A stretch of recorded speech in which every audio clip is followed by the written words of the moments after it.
ओम नमः शिवाय। हर हर महादेव। दोस्तों, आप सभी लोग जानते हैं कि 15 जून 2025 यानी रविवार को पड़ रही है ज्येष्ठ महीने की रविवार पंचमी। और दोस्तों, ये वह तिथि है जो ज्येष्ठ महीने में पड़ने वाली सबसे बड़ी तिथि है, क्योंकि यह रविवार पंचमी के दिन पड़ रही है और इसका बहुत ही बड़ा और विशेष महत्व होता है। पूज्य जी ने कहा है, अगर कभी भी मौका लग जाए और ज्येष्ठ महीने की रविवार पंचमी तिथि को पड़ जाए तो आप लोगों को 5 लौंग और 1 हरी मिर्च का उपाय तो अवश्य ही करना चाहिए। इन दोनों का सहयोग बहुत ही कम आता है। और दोस्तों, पूज्य गुरु जी ने अपनी शिव महापुराण की कथा में बताया है, इस दिन आपको 5 लौंग और 1 हरी मिर्च वाला उपाय तो अवश्य ही करना चाहिए, क्योंकि ऐसा दिन पूरे साल में सिर्फ एक ही बार आता है। और दोस्तों, आप सभी लोग जानते हो कि रविवार तिथि का अगर सबसे बड़ा कोई उपाय है तो वह 5 लौंग और 1 हरी मिर्च वाला उपाय है। तो दोस्तों, इस रविवार पंचमी के दिन आप लोगों को इस 5 लौंग और 1 हरी मिर्च वाले उपाय को जरूर करना है। बहुत सारे लोग होंगे जिन लोगों ने इस उपाय को ना किया हो, मतलब पूरा साल निकल गया और उन्होंने किसी भी दिन इस 5 लौंग और 1 हरी मिर्च वाले उपाय को ना किया हो। पर दोस्तों, आपके पास एक आखिरी मौका बचा हुआ है, जो कि 15 जून 2025 रविवार के दिन है। तो इस दिन आप लोगों को इस वाले उपाय को जरूर कर लेना है। भले ही आपने पूरे साल भी इस उपाय को ना किया हो, पर अगर आपने इस ज्येष्ठ महीने के रविवार पंचमी के दिन अगर इस वाले उपाय को कर लिया तो आपको इस उपाय को करने का फल मिलेगा, जिसकी आपने कभी कल्पना भी नहीं खड़ी होगी। इसीलिए आप लोग इस वाले उपाय को एक बार जरूर कर लेना, ताकि आप लोगों के हाथ से यह मौ सके और आपको इस उपाय को करने का फल मिल सके। दोस्तों, यह उपाय पंडित जी ने अपनी अभी की ही शिव महापुराण कथा में बताया है, जिस उपाय को आज हम आपको बहुत अच्छे से समझाने वाले हैं। इस वीडियो को देखने के बाद इस उपाय को समझने के लिए आपको कोई और वीडियो को देखने की जरूरत नहीं पड़ेगी। तो चलिए दोस्तों, उपाय को शुरू करते हैं। देखिए, यह इस ज्येष्ठ महीने के रविवार पंचमी के दिन यह इतना खास होता है, इतना महत्वपूर्ण होता है। देखा गया है कभी कभी बड़े बड़े पूजा पाठ अनुष्ठान से जो मनोकामना पूर्ण नहीं होते, वह इस ज्येष्ठ महीने के रविवार के दिन एक छोटे से उपाय करने से ही आपकी मनोकामना पूर्ण हो जाती है। और बहुत सारे लोगों ने इस उपाय को किया भी है और उनको इस उपाय को करने का फल भी जरूर मिला है। अगर आप लोग भी इस उपाय को रविवार पंचमी के दिन करना चाहते हैं तो आप इस उपाय को पहले अच्छे से समझ लेना, सुन लेना, उसके बाद करना। आपको इस उपाय का फल जरूर मिलेगा। और इस उपाय को कर लेने से आपके घर में चाहे किसी भी प्रकार की दुख और समस्या क्यों ना चल रही हो, आपको उसका कारण भी नहीं पता है कि भाई ये समस्या किस कारण से चल रही है। उसका कुछ भी कारण हो सकता है, जैसे त्रिदोष हो सकता है या किसी भी तरह का मंगल दोष भी हो सकता है। तो इस दिन आप लोगों को यह वाला उपाय कर लेना है। ये एक ऐसा उपाय है जिस उपाय को अगर किसी विशेष दिन पर किया जाए तो भाई उस विशेष दिन का जो है वह तो हमें मिलता ही मिलता है, पर हमने उस दिन पर इस उपाय को किया है तो हमें उससे भी बड़ा फल मिलता है, और फल बहुत जल्दी मिलता है, क्योंकि आप इस उपाय को बहुत ही बड़े और विशेष दिन पर कर रहे हो। तो चलिए अब उपाय के बारे में बात करते हैं, लेकिन उससे पहले आप लोगों को यह जानना आवश्यक है कि आखिर यह उपाय किस समय करना है, किसको करना है और कैसे करना है। तो चलिए हम आगे आपको वीडियो में एक एक करके बता देते हैं। लेकिन उससे पहले अगर आप लोग हमारे चैनल पर नए हैं तो हमारे चैनल को सब्सक्राइब कर लेना और इस वीडियो को लाइक करके कमेंट बॉक्स में श्री राय जरूर टाइप कर देना। और अपने फायदे के लिए, गरीबी दूर करने के लिए इस वीडियो को पूरा देख कर जाना, तभी आपको लाभ की प्राप्ति होगी। यदि आज आपने वीडियो को बीच बीच में से देखा, काट काट कर देखा, तो आपको जीवन में कभी सफलता हासिल भी नहीं होगी। तो दोस्तों, इस 5 लौंग और 1 हरी मिर्च वाले उपाय को हमें इस रविवार पंचमी के दिन कैसे करना है, किसको करना है, किस समय करना है और कहां पर करना है, ये सारे सवालों के जवाब आपको इस वीडियो में मिल जाएंगे। और जो ये वीडियो देखेगा भाई, उसको 5 लौंग और 1 हरी मिर्च वाला उपाय जरूर करना चाहिए, क्योंकि इस दिन एक चावल के दाने का भी बहुत साथ ही बड़ा और विशेष महत्व होता है। और जब बात आ जाए 5 लौंग और 1 हरी मिर्च की, तो ये सोने पर सुहागा वाली बात हो जाती है और यह एक बहुत ही बड़ा उपाय हो जाता है इस रविवार पंचमी तिथि का।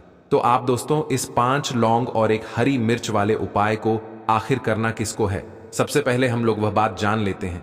तो देखो, घर की जो बड़ी माताएं बहनें होती हैं, उन माताओं बहनों में से कोई भी एक बड़ी माता बहन इस वाले उपाय को कर सकती है। और दोस्तों, अगर आप चाहें तो अपने घर में से सभी सदस्यों को भी इस उपाय को करवा सकते हैं। अगर किसी व्यक्ति की खुद की कोई मनोकामना है, खुद की कोई दुख और परेशानी है जो कि वह अपने लिए ही करना चाहता है, इस वाले उपाय को तो वह खुद अपने लिए भी कर सकता है।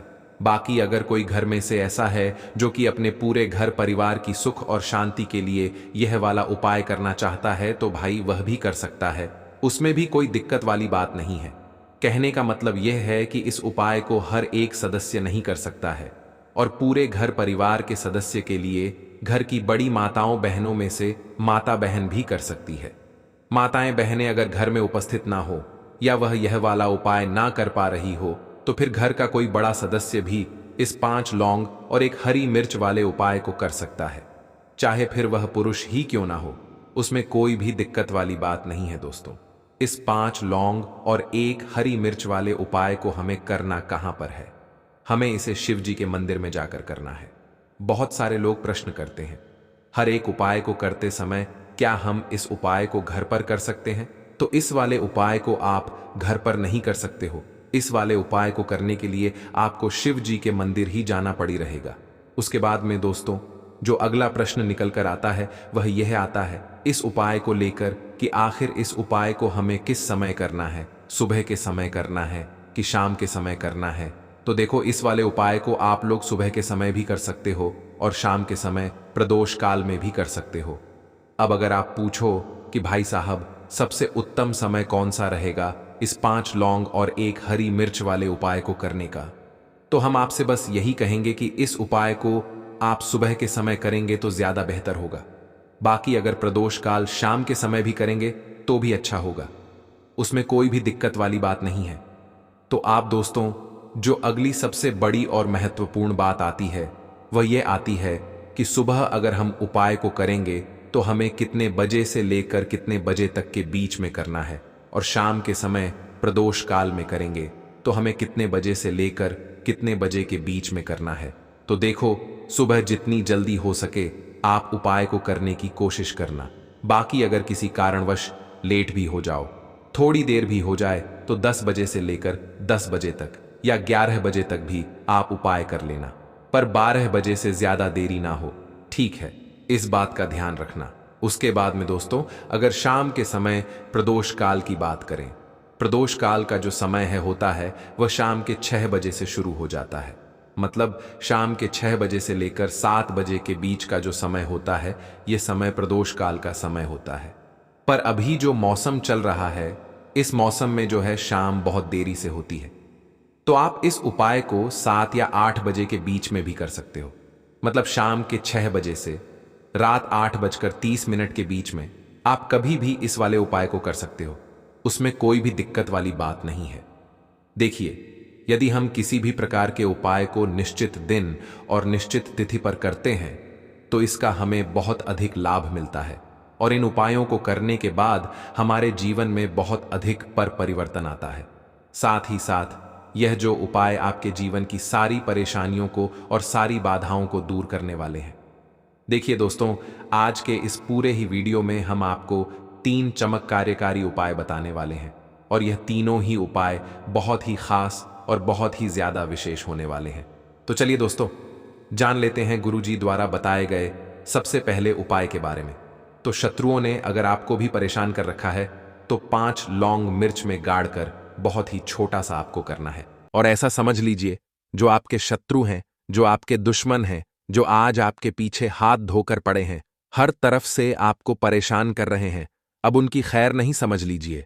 अब उनकी सारी ताकत खत्म होगी, सारी शत्रुता निभाना भूल जाएंगे, उनकी सारी अकड़ निकल जाएगी। जब 5 लौंग मिर्च में गाड़कर बहुत ही छोटा सा उपाय आप कर लेंगे तो शत्रु को, जो व्यक्ति को हर तरफ से बर्बाद कर देते हैं, दुश्मन, जो व्यक्ति के पीछे अगर पड़ जाएं तो हर वर्ष संभव प्रयास करते हैं कि व्यक्ति का धन चला जाए, उसका व्यापार चला जाए, उसके घर में गरीबी छा जाए, व्यय की समस्याएं आ जाएं, सी सोच रखते हैं शत्रुता निभाने वाले कुछ लोग। अब देखिए, आपके जो शत्रु हैं, आपके जो दुश्मन हैं, ये कहीं पर भी हो सकते हैं, विशेषकर गुप्त शत्रु, जिनके बारे में आसानी से पता करना बहुत मुश्किल होता है, क्योंकि यह गुप्त तरीके से शत्रुता निभाते हैं।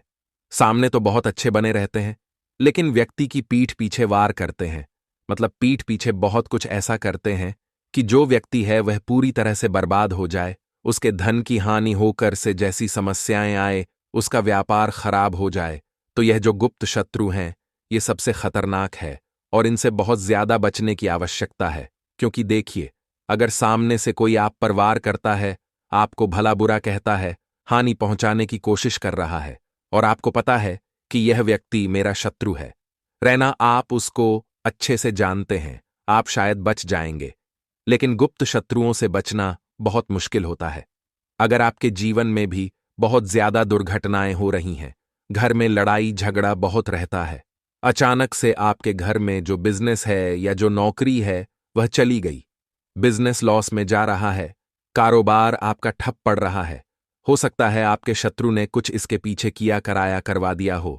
ऐसे में आपको घबराने की बिल्कुल आवश्यकता नहीं है, बस 5 लौंग वाला छोटा सा उपाय करने की आवश्यकता है। और ऐसा समझ लीजिए कि जो आपके शत्रु हैं, जो आपके दुश्मन हैं, उनकी आपके जीवन से छुट्टी हो जाएगी और वह लाल लाख कोशिश करने के बाद भी आपका कुछ नहीं बिगाड़ पाएंगे। तो देखिए, हमने पहले भी आपको बताया है कि जो लौंग है ये साधारण नहीं है। लौंग में बहुत चमत्कारी शक्तियां होती हैं। लौंग बहुत देवी शक्ति के साथ आती है। आपने देखा होगा जब हम माता का पूजन करते हैं, माँ दुर्गा का पूजन करते हैं, उसमें भी हम लौंग जरूर उपयोग में लेते हैं। बिना लौंग के माँ दुर्गा का पूजन भी अधूरा होता है। भोग में भी उन्हें लोग ही हम चढ़ा लाते हैं। अब देखिए, लौंग के जो उपाय हैं, ये तुरंत आपको अपने जीवन में चमत्कार दिखाते हैं।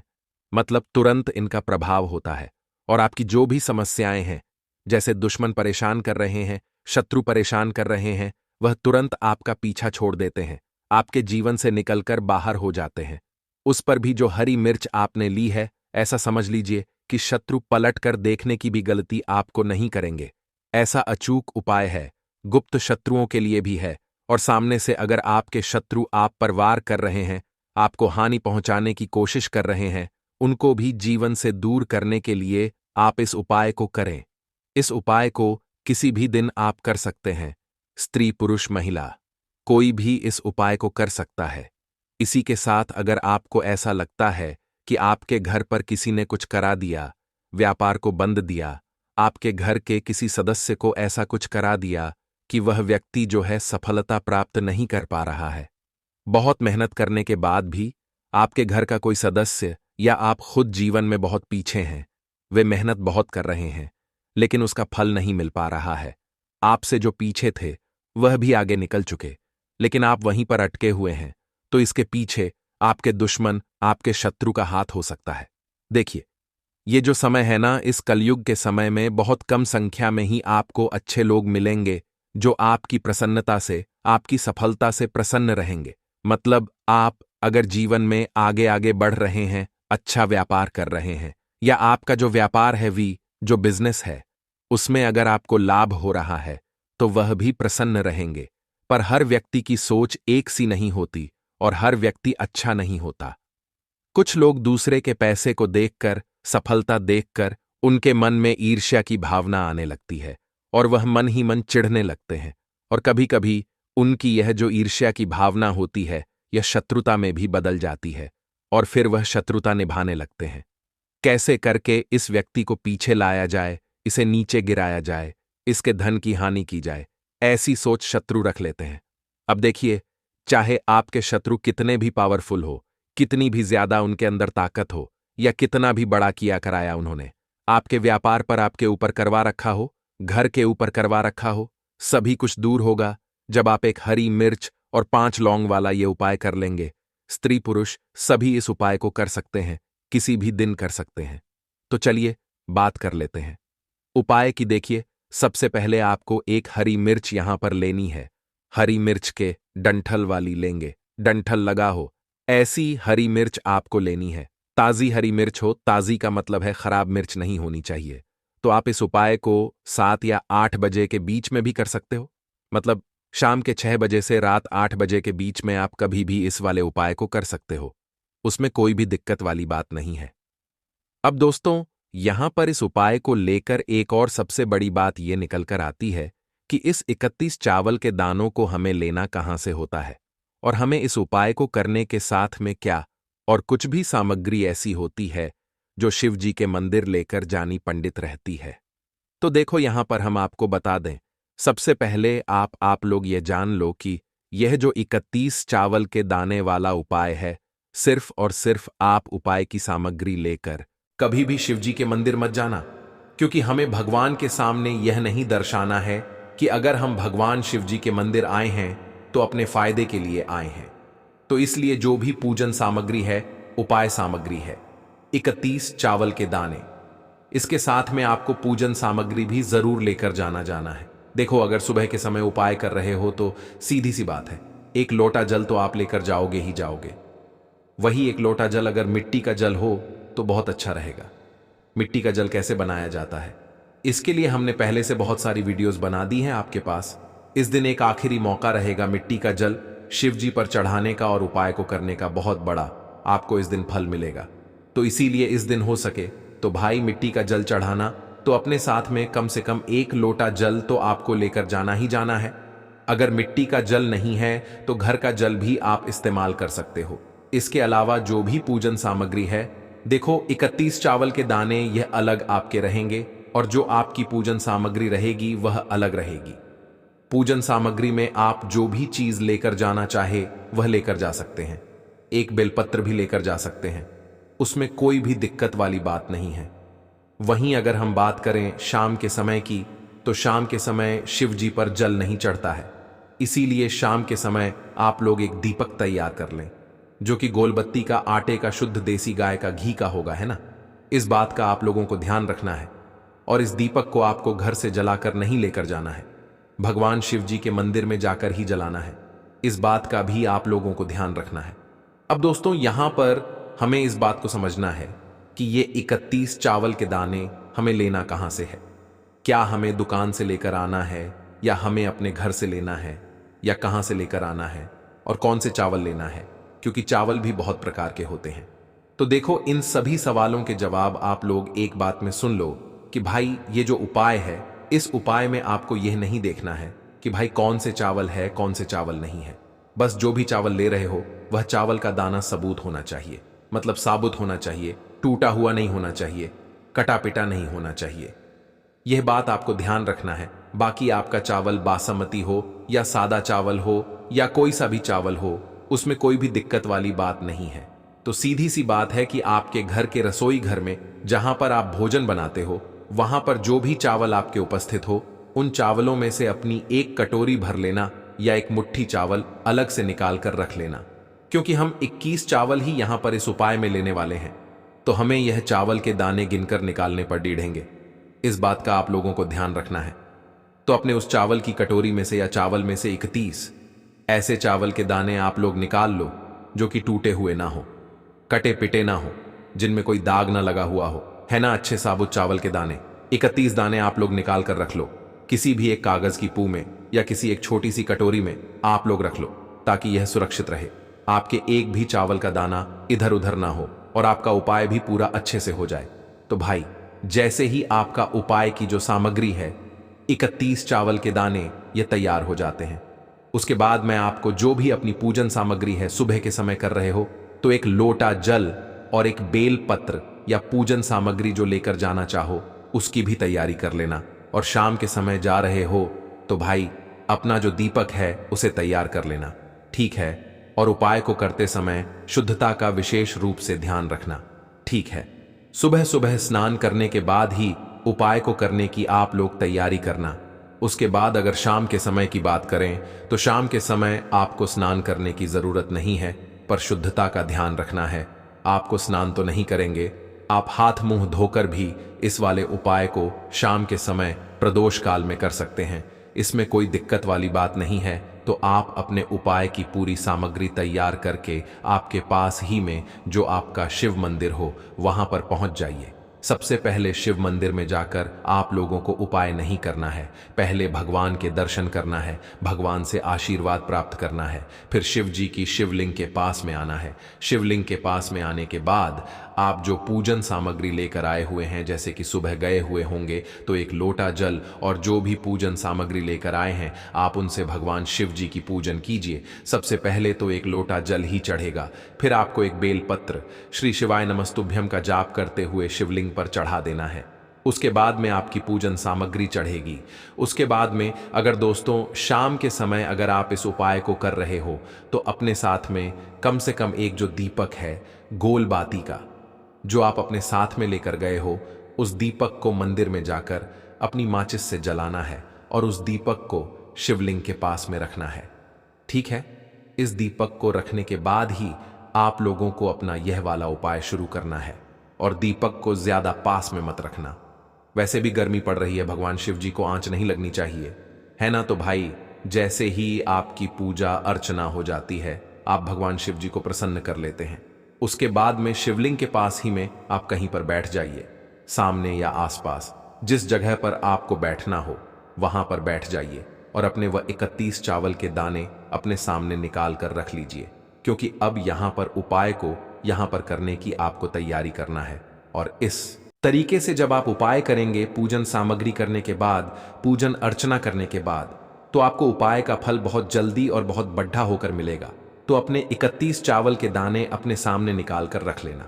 और यह जो उपाय है यह आपकी की सीधे हाथ की हथेली से होगा, इसलिए इस बात का भी विशेष रूप से ध्यान रखना है। तो सीधे हाथ की हथेली का प्रयोग करके ही आप लोग अपना इस वाले उपाय को करना। अपने सामने जो भी आपकी कागज की पुड़िया है उसको खोल कर रख लो, या कटोरी है तो भाई उसे अपने सामने रख लो और अपने वह 31 चावल के दाने निकाल लो। ठीक है, उसके बाद में दोस्तों अब आपको क्या करना है कि शिवलिंग आपके सामने होगी, तो आपने वह 31 चावल के दाने एक एक करके जहां पर आपने बेलपत्र चढ़ाया है आपको शिव जी के शिवलिंग के ऊपर चढ़ाना है। कहां पर चढ़ाना है?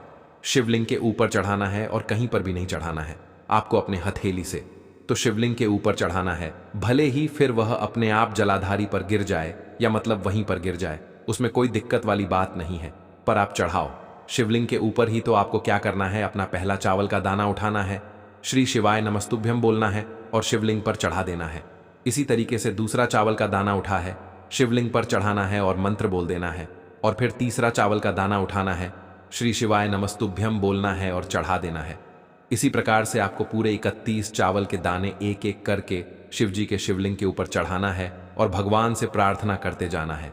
मतलब प्रार्थना तो आपको आखिरी में करना है, पर हर एक चावल के दाने को चढ़ाते समय श्री शिवाय नमस्तुभ्यम जरूर बोलना है। उसके बाद ही में यह चावल का दाना शिवलिंग के ऊपर आपको चढ़ाना है। जैसे ही आपके 31 चावल के दाने शिवलिंग के ऊपर 4 एच जाते हैं, तो भाई उसके बाद में आपको क्या करना है, भगवान से अपनी मनोकामना बोलना है। मनोकामना भी कब बोलना है? जब आपका 31 चावल का दाना आपके सीधे हाथ की हथेली में हो और आप उसे चढ़ाने के लिए जा रहे हो। श्री शिवाय नमस्तुभ्यम बोलकर उस आखिरी चावल के दाने को शिवलिंग के ऊपर चढ़ा देना और भगवान से फिर अपनी वह मनोकामना बोल देना, जिस मनोकामना के लिए आप लोग अपना यह वाला उपाय कर रहे हो। जिस भी दुख और परेशानी के लिए आप लोग अपना यह वाला उपाय कर रहे हो, उसके बाद में जैसे ही आप अपनी मनोकामना बोल देते हो आपका यह वाला उपाय पूरा हो जाता है। पर दोस्तों उपाय को करने के बाद आप लोगों को 2 मिनट भगवान शिव जी के मंत्र का जाप जरूर करना है और मंत्र का जाप करने के बाद भगवान से एक और बार प्रार्थना करना है अपनी मनोकामना के लिए या अपनी जो भी दुख और परेशानी है उसके लिए। इसके बाद में आप लोग भगवान को देखकर भगवान से प्रार्थना करके उनसे आशीर्वाद लेकर वहां से उठ सकते हैं और अपने घर पर जा सकते हैं। बस दोस्तों यहां पर यह वाला उपाय पूरा हो जाता है। इस तरीके से जो भी व्यक्ति छोटी छोटी चीजों का ध्यान रखते हुए इस 31 चावल के दाने वाले उपाय को करेगा, निश्चित सी बात है उसे उसकी मनोकामना जल्दी ही पूर्ण होगी और जो भी दुख और परेशानी है वह भी बहुत ही जल्दी दूर होंगे। और दोस्तों अगर आपको हमारी यह वीडियो पसंद आई हो तो हमारे इस वीडियो को लाइक और चैनल को सब्सक्राइब जरूर करें।